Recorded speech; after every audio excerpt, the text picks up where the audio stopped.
Desde este martes 27 de octubre hasta el próximo 9 de noviembre, Aragón está en confinamiento perimetral por la pandemia de coronavirus. Lo anunció Javier Lambán el pasado lunes tras la conferencia de presidentes, el mismo día en el que se publicó en el Boletín Oficial de Aragón. La misma medida se ha tomado en las regiones de Navarra, La Rioja, País Vasco y Asturias. El confinamiento perimetral de Aragón restringe el cruce de las fronteras de la comunidad, salvo por causas justificadas, aunque sí se permite el tránsito dentro de ellas. Se mantiene el confinamiento perimetral de las 3 capitales de provincia y se incluye el toque de queda decretado el domingo por el Gobierno central con el nuevo estado de alarma. En Aragón es desde las 11 de la noche hasta las 6 de la mañana.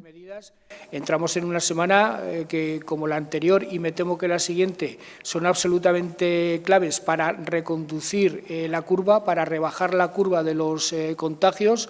y, no obstante, he de decir, para abrir un pequeño horizonte de esperanza a la gente de la hostelería y a la gente más afectada por estas restricciones, que semana a semana se irán revisando estas medidas de acuerdo con la evolución de la pandemia y ojalá, lo deseo fervientemente, primero por cuestiones de salud y segundo por cuestiones de economía, ojalá cuanto antes podamos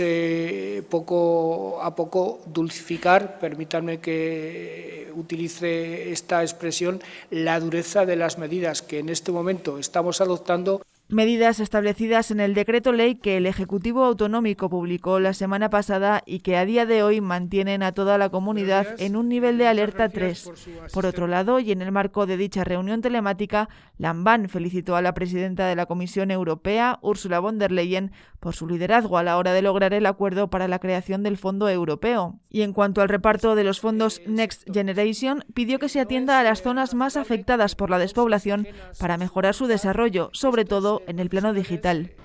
También solicitó al presidente del Gobierno de España, Pedro Sánchez, medidas de ayuda para la hostelería y el turismo ante la situación que están viviendo por la pandemia de coronavirus. Le he planteado al presidente del Gobierno 2 cosas. Una,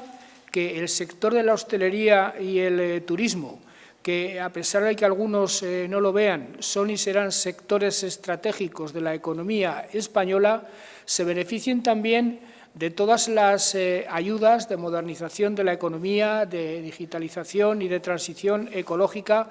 que van a afectar positivamente al resto de los sectores. Y, de manera inmediata, le he planteado al presidente del Gobierno algo que ya puse sobre la mesa en los meses de abril y mayo, en las anteriores videoconferencias, y que no se acabó de producir del todo. Me refiero a un ambicioso plan de rescate de la hostelería, a un ambicioso plan de rescate del turismo y de las distintas actividades de ocio.